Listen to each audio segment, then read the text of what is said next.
Bismillahirrahmanirrahim. Alhamdulillahirabbil alamin. Wassalatu wassalamu ala asyrafil anbiya'i wal mursalin Sayyidina Muhammad wa ala alihi wa sahbihi ajma'in. Subhanaka la ilma lana illa ma 'allamtana innaka antal alimul hakim. ولا حول ولا قوة إلا بالله العلي العظيم. اللهم إنا نسألك علما نافعا ونسألك رزقا طيبا ونسألك عملا متقبلا. اللهم إنا نعوذ بك من علم لا ينفع وقلب لا يخشع وعمل لا يرفع والدعاء لا يسمع. اللهم لا تؤاخذني بما يقولون واغفر لي مما لا يعلمون واجعلني خيرا مما يظنون. أما بعد. Terima kasih kepada pengacara majlis, seterusnya kepada penganjur program kita pada malam ini, seterusnya mahasiswa-mahasiswa yang dirahmati lagi dikasihi oleh Allah Subhanahu wa taala.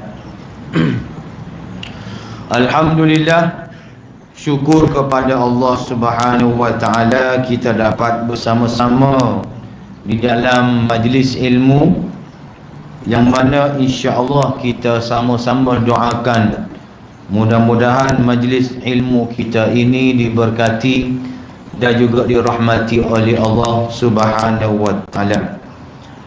Tajuk yang kita akan sama-sama bincangkan pada malam ini satu tajuk yang besar. Bagi hamba bagi anak sendiri tidak cukup masa untuk kita habiskan dalam tempoh masuknya waktu isyak. Tetapi insya-Allah mudah-mudahan kita cuba memberi poin-poin penting supaya mahasiswa-mahasiswa yang ada pada malam ini dan bersama-sama dengan kita secara online dapat mengambil faedah dan manfaat daripada pertemuan kita pada malam ini. Tajuk kita Islam dan cabaran semasa. Apabila kita bercakap berkenaan dengan Islam, kita mesti memahami apakah yang dimaksudkan dengan Islam. Islam yang Allah Subhanahu wa taala firmankan di dalam Al-Quran, "Inna dina indallah al-Islam." Hanya din di sisi Allah Subhanahu wa taala ini adalah Islam. Bagaimanakah dan bagaimanakah Islam yang mengikut Allah Subhanahu wa taala? Bagaimana kita nak faham Islam yang digambarkan oleh Allah Subhanahu wa taala? Datuk Seri Tuan Guru Abdul Hadi bin Awang, dia telah memberi tafsiran ataupun huraian berkenaan dengan Islam dalam buku terbaru beliau, iaitu bertajuk Islam Satu-Satunya Penyelesaian. Kita beli buku tersebut dan kita buka muka surat yang ke-7. Dan di buku tersebut Tok Guru Haji Abdul Hadi bin Awang dia sebut Islam ini merupakan petunjuk Allah. Islam ini merupakan petunjuk Allah yang merangkumi segala aspek fitrah kejadian manusia, sama ada bersifat naluri ataupun semula jadi, jasad dan juga ruh, termasuk sesama individu, keluarga dan masyarakat. Islam merupakan petunjuk Allah yang merangkumi segala aspek fitrah kejadian manusia, sama ada bersifat naluri atau semula jadi, jasad dan juga roh, termasuk sesama individu, keluarga dan juga masyarakat. Ini salah satu daripada maksud Islam mengikut ad-din yang telah disebut oleh Allah Subhanahu wa taala di dalam Al-Quran. Bukannya Islam mengikut religion, bahasa bukannya Islam mengikut religion, maksud religion, tetapi Islam yang bermaksud ad-din sebagaimana yang telah ditafsirkan, yang telah digambarkan oleh Tuan Guru Datuk Seri Abdul Hadi bin Awang. Begitu juga kita melihat tafsiran Islam yang telah ditafsirkan oleh Al-Imam Musyahid Hasanul Banna rahimahullahu ta'ala di dalam Usulul Ishrin. Al-Imam Musyahid Hasanul Banna rahimahullah, dia telah menulis Usulul Ishrin, usul 20. Dan usul yang pertama, dia meletakkan definisi berkaitan dengan Islam.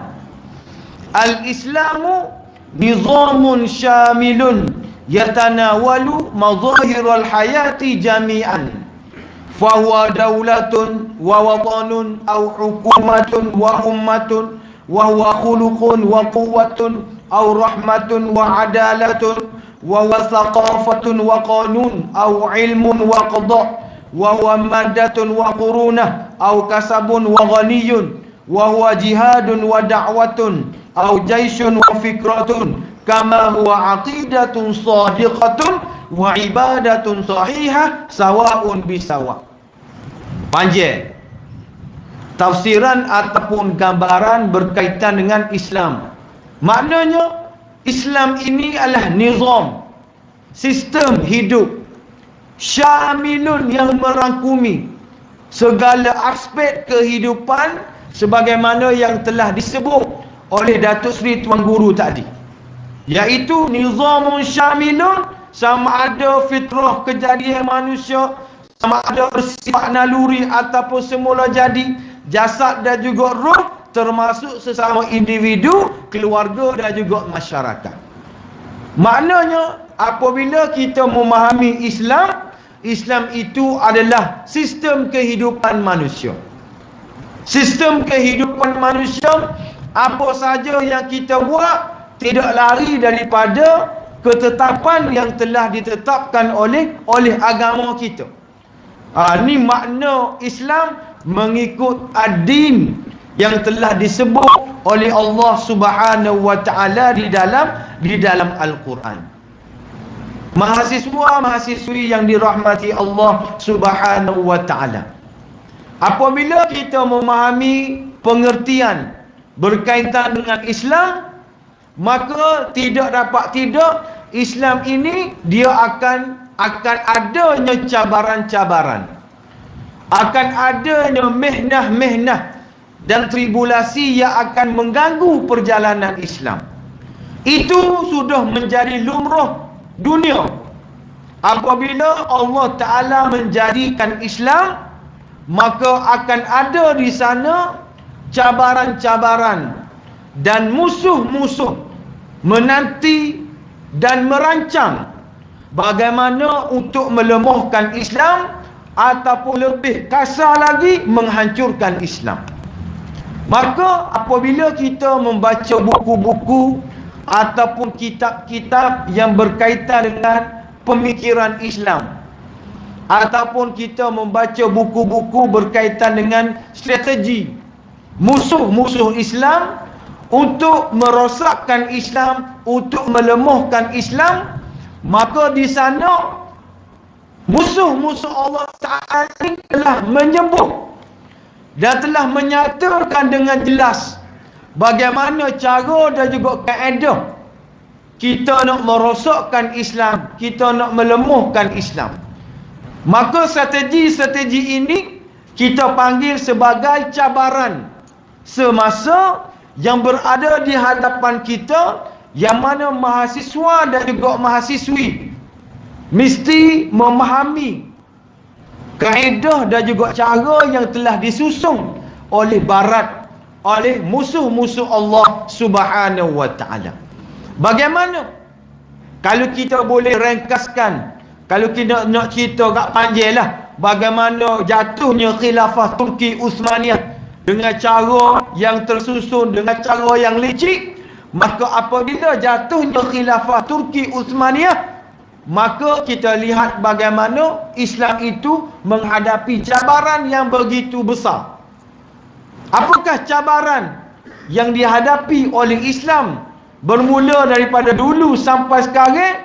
Iaitu tidak lain tidak bukan, kita lihat bagaimana barat mereka mewujudkan ideologi-ideologi barat.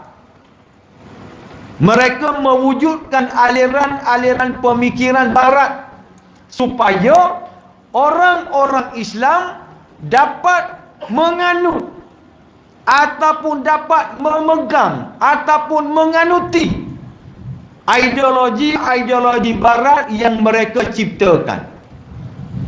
Gapo gak ideologi barat ni? Iaitu kita lihat bagaimana tafsiran dia ataupun maksud ideologi barat ini. Gagasan idea pemikir barat, gagasan idea pemikir barat yang membentuk pemikiran manusia, terhadap sesuatu konsep ataupun kepercayaan, dan ianya dipegang oleh sebahagian daripada manusia. Itu ideologi barat. Gagasan idea pemikir barat yang membentuk pemikiran manusia terhadap sesuatu konsep ataupun kepercayaan, akhir sekali dipegang oleh sebahagian daripada manusia. Barat sengaja mewujudkan dan menciptakan dan mengadakan ideologi barat ini sebagai cabaran kepada orang Islam untuk berpegang dengan Islam yang sebenar, sebagaimana yang kita tafsirkan di awal-awal tadi. Maka barat ini dia sengaja cipta ideologi-ideologi barat yang kita boleh baca dalam buku-buku. Sebagai contoh, ideologi berkaitan dengan orang panggil secularism ataupun komunis, ataupun sosialism, ataupun liberalism, ataupun pragmatism, ataupun pluralism, ataupun atheism. Ini ideologi barat. Sekularnya, komunisnya, sosialisnya, liberalnya, pragmatisnya, plural dan juga etis. Ini ideologi barat yang kita nak sebut pun belik. Bila sebut nak belik tu, lah tu bagi tak betul. Bila nak sebut bahaya tu adalah bagi yang tak betul. Kalau Islam tak telah sebut Islam tak ada masalah. Tu kaedah kita boleh faham. Maka ideologi ini, sebagaimana yang saya sebut tadi, mereka sengaja buat, menyebabkan Islam ini menghadapi cabaran yang besarnya, iaitu cabaran pemikiran. Dia serai otak, dia serai kepala. Bukannya sakit kepala, bukannya orang panggil stroke, tak. Lebih besar daripada waktu lah. Iaitu cara mikir kita, cara kita bertindak tidak selari dengan apa yang telah ditetapkan oleh Allah Subhanahu wa taala di dalam Al-Quran. Sebab itu kita lihat bagaimana orang Islam ni semaya maghrib serupa dengan kita, semaya serupa dengan kita, pergi Mekah serupa dengan kita, keluar zakat serupa dengan kita, tapi otak dia komunis. Ada. Otak dia komunis. Semaya best serupa dengan kita, tapi otak dia sosialis. Semaya best serupa dengan kita, tapi otak dia liberal. Ni bahaya ni. Kadang-kadang otak liberal ni lebih warak pada kita. Pakai serbel, pakai jubah, kain sumpah kiri kanan. Tapi otak liberal sokong LGBT contoh, ataupun sokong sister in Islam, pakai serbel tebal pada kita, jubah lebih pada kita, tapi otak cala. Ni bahaya, orang panggil cabaran yang dihadapi oleh Islam dan juga orang-orang Islam, yang mana mereka ini bergeruk di kalangan orang-orang Islam. Dan dengan maaf kita menyebut, golongan-golongan ini ramai di kalangan mereka adalah daripada anak-anak muda, daripada mahasiswa-mahasiswi yang berada di kampus-kampus. Ni bahayanya, sebab dia orang panggil apa, dia menyerang ataupun dia ni dipegil oleh orang-orang muda. Kalulah orang yang umur 93 tahun, otak dia liberal, kurang sikit moga padan dengan umur. Tapi otak liberal ni anak-anak muda. Suara dia kuat, dia tenaga dia banyak, menyebabkan mempengaruhi suasana dan memberi ancaman yang besar kepada Islam. Sebab itu cabaran semasa ini berkaitan dengan ideologi ini sangat-sangat penting untuk kita faham. Sangat-sangat penting untuk kita faham, dan kita tidak mempunyai masa lah nak terang sekular ni gapo, Islam liberal ni gapo, bukan tepat dia. Kita kena ambil waktu lain pula terang berkaitan dengan ideologi barat.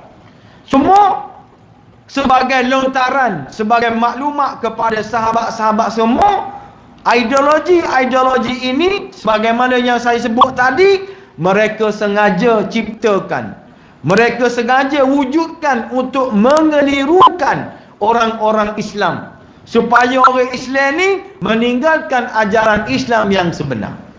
Ini benda yang kita kena ambil berat, dan kita kena ambil cana supaya kita sebagai mahasiswa ini tidak terlibat dengan orang panggil permainan musuh untuk mengelirukan orang Islam supaya mereka meninggalkan ajaran Islam yang sebenar.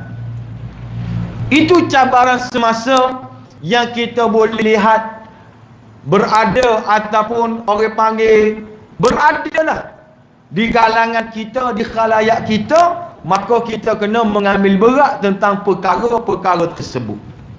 Begitu juga saya secara peribadi, saya melihat ada cabaran-cabaran lain selain daripada cabaran ideologi barat. Saya secara peribadi melihat ada lagi cabaran-cabaran semasa yang memberi ancaman kepada Islam, iaitu kita lihat bagaimana adanya idea, adanya orang panggil pemikiran yang berlaku ataupun yang berada, yang berlegar di lebih bahaya lagi di kalangan anak-anak muda, di kalangan mahasiswa-mahasiswi, iaitu idea menolak gerakan Islam. Idea menolak gerakan Islam dan idea menolak ulama-ulama gerakan Islam, dan melabelkan mereka dengan pelbagai labelan ataupun pelbagai fitnah dan juga tomahan kepada ulama-ulama gerakan Islam dan gerakan Islam itu sendiri. Ini secara peribadi, dan saya rasa ada dalam ni pun bersetuju, kerana kita lihat di Facebook, kita lihat di orang panggil Facebook lah, kita lihat bagaimana idea ini bergerak dengan bebas di kalangan anak-anak muda, sehingga kan mereka akhir sekali mereka menolak gerakan Islam, mereka menolak politik Islam, mereka menolak orang panggil siasat, menyebabkan orang Islam sentiasa digunakan oleh musuh-musuh Allah Ta'ala untuk melemahkan orang Islam itu sendiri. Perancangan ini ataupun ideologi ini adalah benda ataupun perkara yang telah pun disebut oleh Barat di dalam kitab-kitab ulama-ulama gerakan Islam yang terdahulu. Mereka telah membuat perancangan dengan terperinci. Mereka telah membuat orang panggil strategi dengan teliti, muktamar demi muktamar, mesyuarat demi mesyuarat. Sebagai contoh, kita boleh baca. Learning pun kita boleh baca. Kita buka telefon kita, kita buka handphone kita taik laporan Rand Corporation. Kita taik laporan Rand Corporation. Tulis selalu PDF. Hak sama ada dalam bahasa Arab ataupun bahasa Inggeris. Laporan Rand Corporation ni telah sebut dengan jelas bagaimana cara dan juga kaedah untuk kita menghancurkan Islam, melemahkan Islam, merosakkan Islam. Sebutir-sebutir telah disebut di dalam laporan tersebut. Banyak-banyak strategi yang mereka buat, banyak-banyak tulisan yang mereka tulis. Antara strategi mereka iaitu mereka menggunakan orang Islam untuk melemahkan orang Islam yang lain. Bukan Barat dok mari dalam negara kita dok. Bukannya mereka mari negara kita dok. Bukannya Israel Zionis mari negara kita dok. Tapi dia ada bahasa Kelantan panggil wahyi. Kena wahyi. Kena buka kamu lah. Bahasa kasar sikit kita panggil baruah. Dia lebih kurang tu. Dia ada wakil dia dalam negara kita dan juga negara-negara yang lain, yang mana mereka ni memainkan peranan dan melaksanakan tugas-tugas yang mana bos dia adalah Barat. Bukan barang fitnah, bukan barang kecek saja, tapi sudah dibukukan di dalam sama ada bahasa Inggeris ataupun bahasa Arab. Bila ni? Laporan ini telah disiapkan pada tahun 2007. 2007 ni baru. Tapi kalau kita baca kitab-kitab Arab ni 1800 tahun lama tu. Dia sudah buat perancangan ni. Sebagai contoh, bagaimana agenda kristenisasi. Kristenisasi, bagaimana kita nak mengkristiankan orang-orang Islam. Lama dah. Bagaimana Zionis sudah berbincang sama-sama mereka. Bagaimana nak mengkristiankan orang Islam. Habis negara. Dia buat perancangan, termasuklah orang-orang Islam di Malaysia. Lama dah. 1800 tahun dah. Bagaimana pok-pok Barat ni, dia nak melemahkan Islam, nak memberi cabaran kepada Islam dengan benda-benda seperti ni. Ulama-ulama kita telah menyebut berpuluh-puluh tahun bagaimana strategi ini telah dilakukan oleh musuh-musuh Allah Subhanahu wa taala. Sebab itu kita sebagai mahasiswa dan juga mahasiswi, kita kena bersedia dan kita kena bijak dan kita kena kenal permainan-permainan daripada musuh supaya kita tidak terikut. Kita tidak mengikut permainan mereka dan kita ni sebagai player kepada mereka. Mungkin di sana susah untuk kita nak mengelakkan benda ni kerana memainkan peranan penting untuk orang panggil untuk melemahkan kita, untuk mengelirukan kita, mereka di kalangan orang-orang Islam itu sendiri. Inilah kelemahan orang Islam, yang mana apabila mereka meninggalkan Islam yang sebenar, Islam yang syumul, maka ideologi-ideologi dan juga fahaman-fahaman daripada Barat akan masuk ke dalam pemikiran mereka dan mereka akan meninggalkan Islam yang sebenar. Sebab itu di mana-mana tempat pun saya cerita, saya sebut berkaitan dengan perancangan musuh, strategi musuh dan cabaran yang dihadapi oleh Islam ini telah ditulis oleh ulama-ulama kita. Sebagai contoh, bagaimana buku yang ditulis ataupun kitab yang ditulis oleh Dr. Salah Abdul Fattah Al-Kharidi, Bainal Islami Rabbani wal Islamil Amerikan. Kitab ni cukup baik, cukup bermanfaat kepada kita, kerana dengan teliti, sebutir-sebutir dia rayak kepada kita, dia hurah kepada kita bagaimana perancangan Barat untuk menjatuhkan Islam, untuk melemahkan Islam. Sebutir-sebutir dia rayak. Dan Alhamdulillah, saya sempat beli buku tersebut. Dia di mana-mana tempat pun abang rayak benda-benda lagu ni, untuk kita beri kesedaran kepada masyarakat. Dalam buku tersebut, di dalam kitab tersebut, dia rayak kepada kita antara strategi Barat, antara perancangan Barat untuk memberi cabaran kepada Islam, untuk melemahkan Islam, iaitu mereka menggunakan ulama,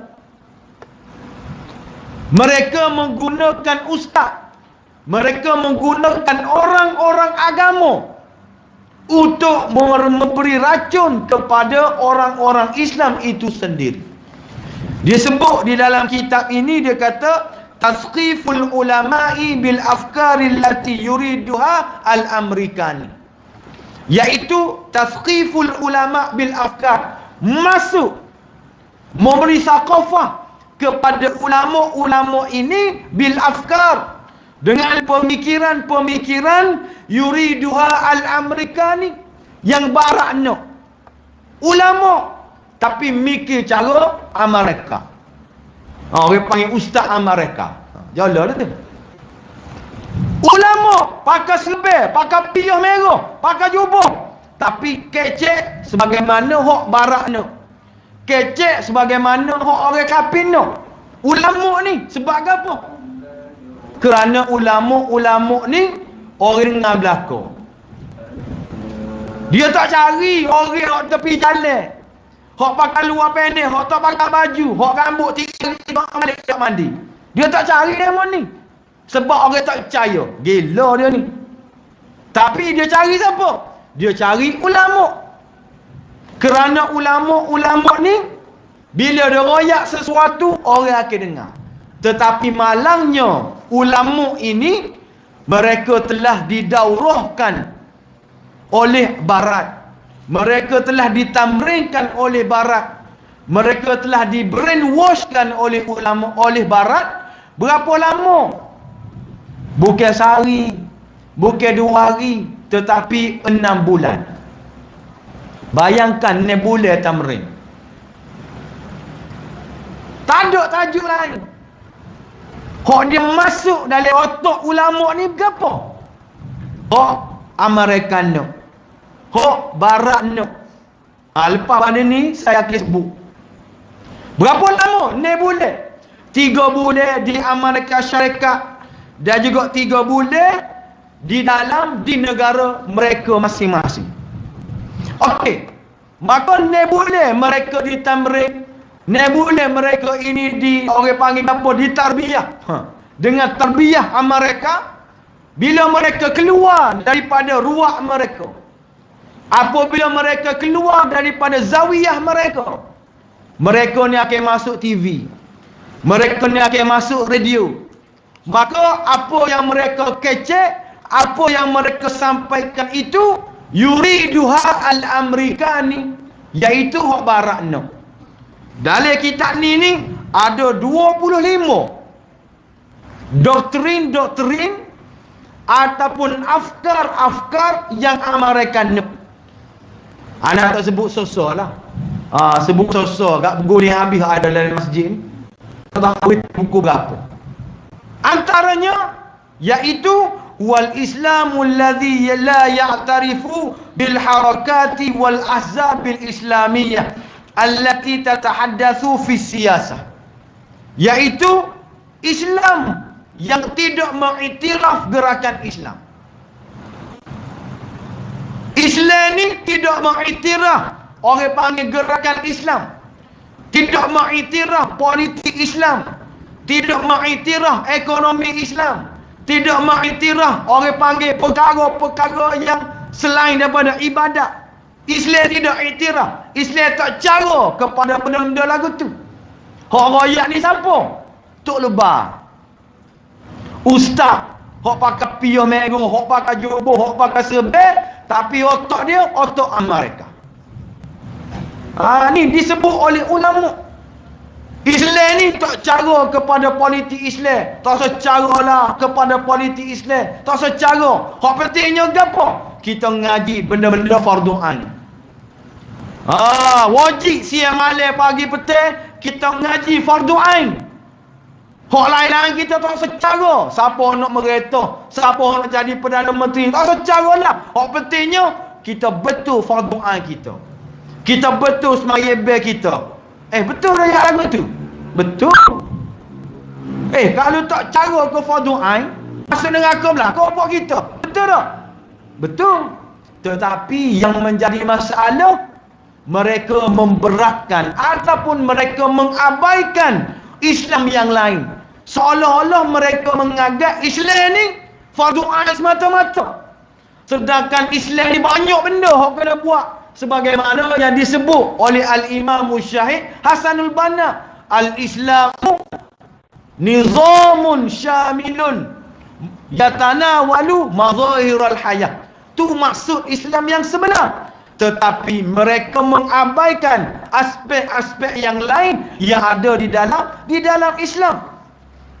Begitu juga kita tengok bagaimana di sini, iaitu idea yang dibawa oleh mereka, iaitu al-Islamul ladzi la yatadakhalu fi siyasati awil mali wal iqtisad, iaitu Islam yang tidak menerima politik Islam, Islam yang tidak menerima mal, ekonomi Islam, Islam yang tidak menerima sistem ekonomi perbankan, tak cara. Bukan Islam ni. Islam hak sebenarnya, Islam adalah ibadat semata-mata. Dalam masa yang sama, mereka menyerang gerakan Islam. Mereka menyerang ulama-ulama gerakan Islam. Sebagai contoh Al-Imam Syahid Hasanul Banna, Al-Imam Syahid Sayyid Qutb dan ulama-ulama gerakan Islam yang lain. Sehingga mana mereka menggelarkan ulama-ulama ini sebagai Al-Khawarij, ataupun dia panggil Khawarijul Asr, Khawarij modern. Ini orang panggil satu fitnah yang jahat, satu tumahan yang jahat kepada ulama-ulama gerakan Islam dan gerakan Islam itu sendiri. Kenapa mereka jadi lagu ni? Sebagaimana yang saya sebut, mereka ini telah di-ghaslu dimag. Mereka telah di-brainwash oleh barat untuk melemahkan Islam, untuk melemahkan pegangan Islam.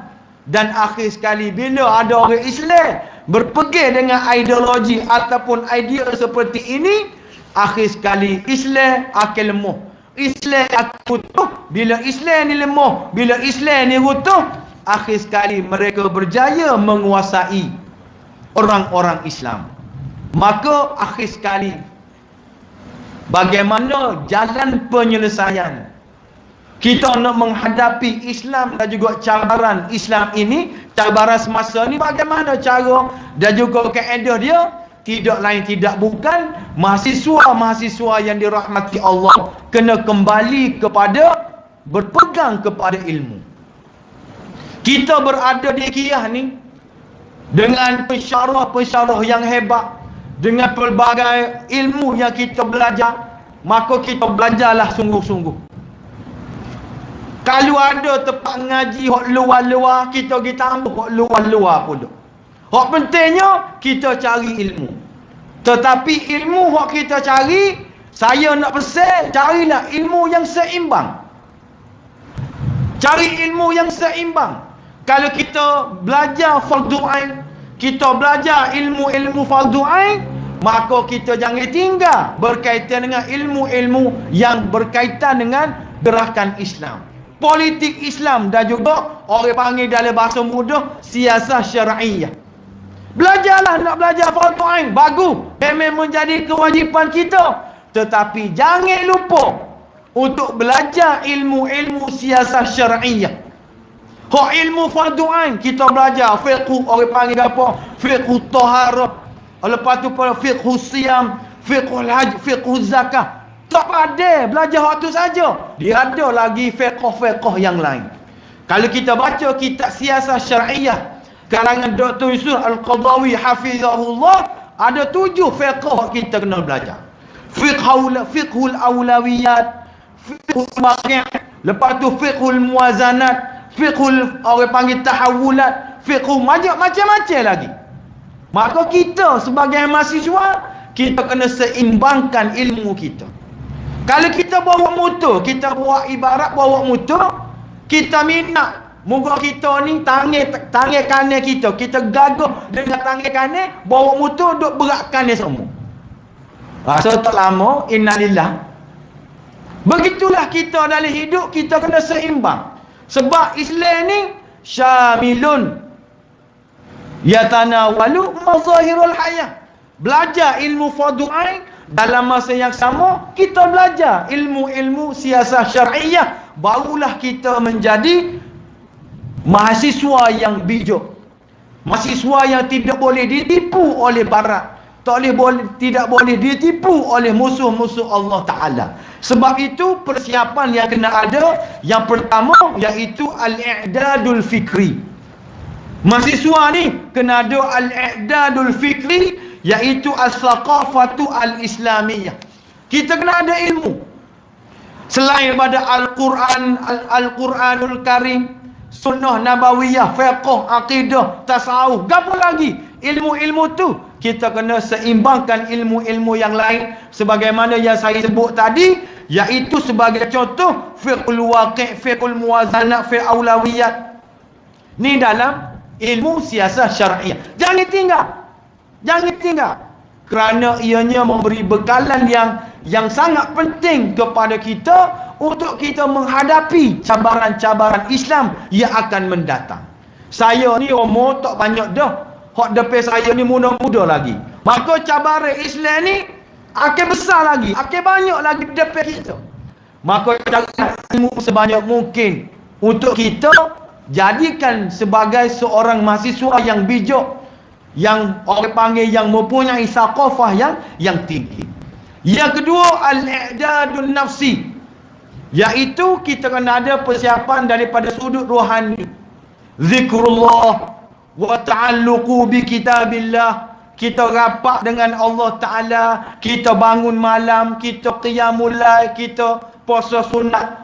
Hubungan roh kita dengan Allah Ta'ala ni kena rapat.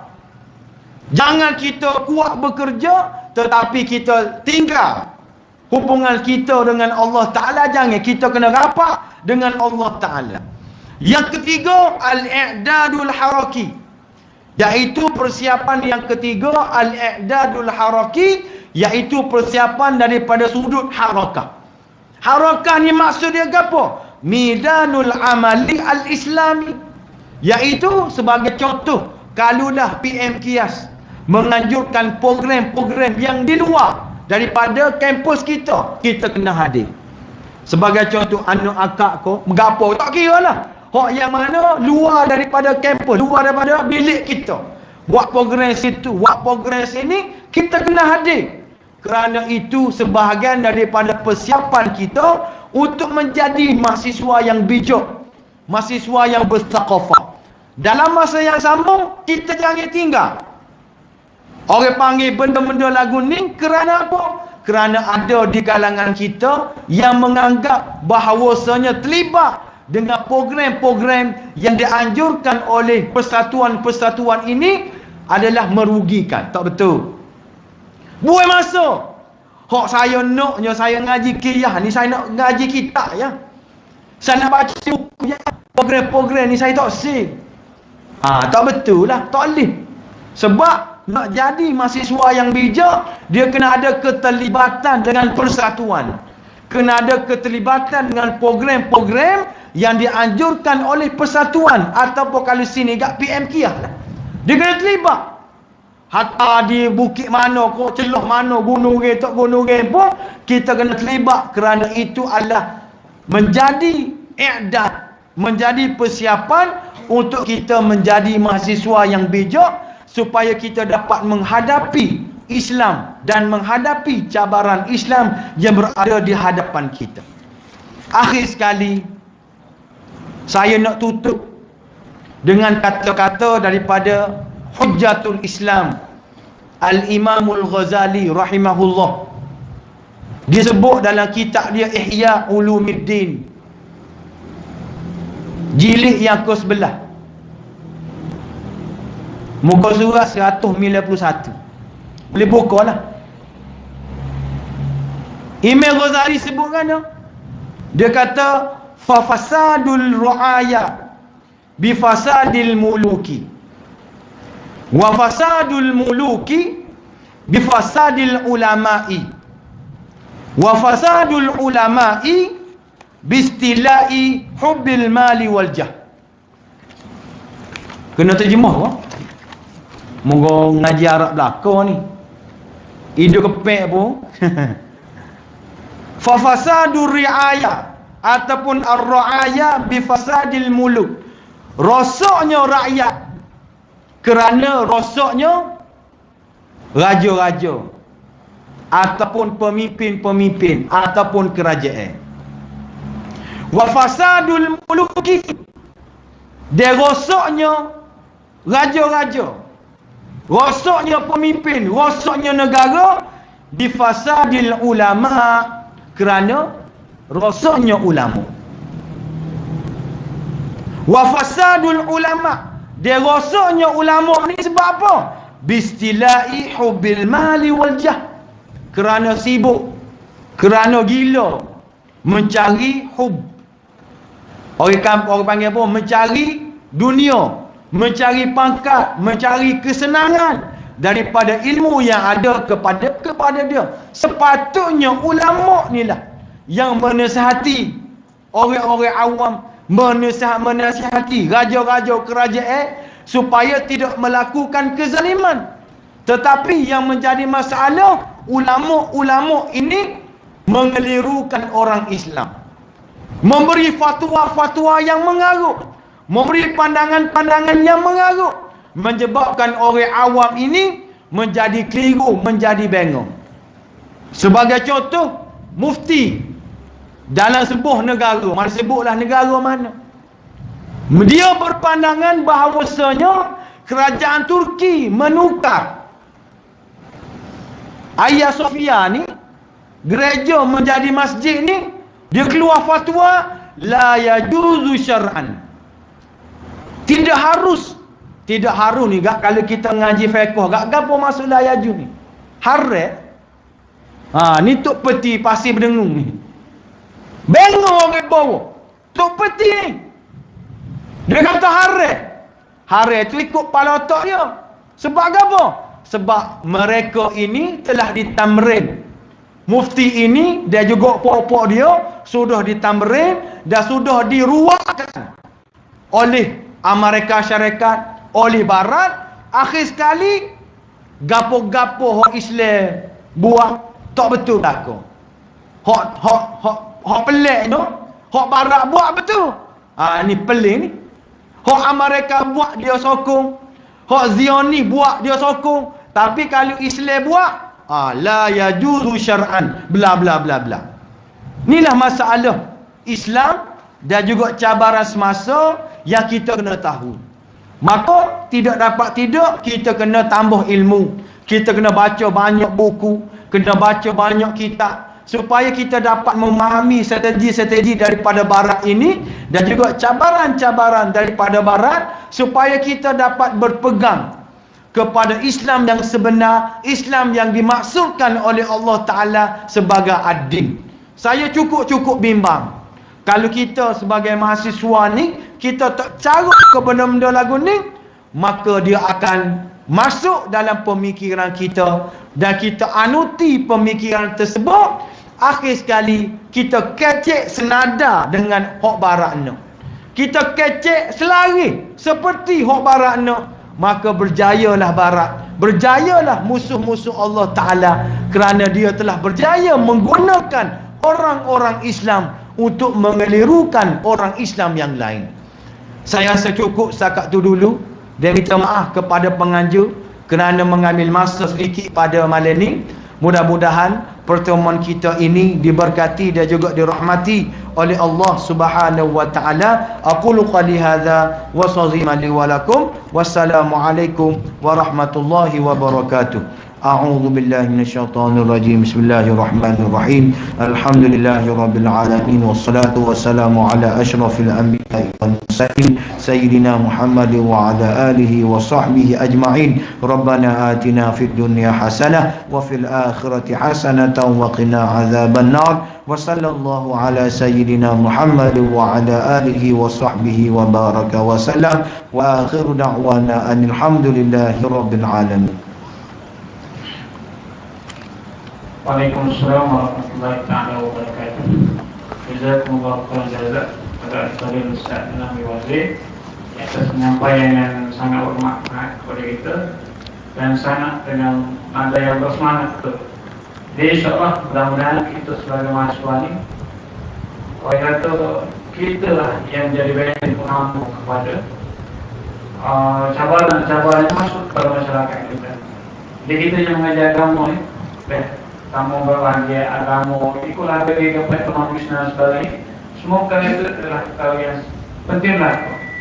Jadi insyaAllah sekarang setelahnya untuk malam ini, dan insyaAllah selepas daripada solat isyak ni ada kita sediakan makanan, nasi kan, boleh ambil sebelum kita kemudian tanda nama hadiran. Di Allah Alam sekali itu saja kita tutup majlis dengan tasbih kafarah dan surat Al-Asr.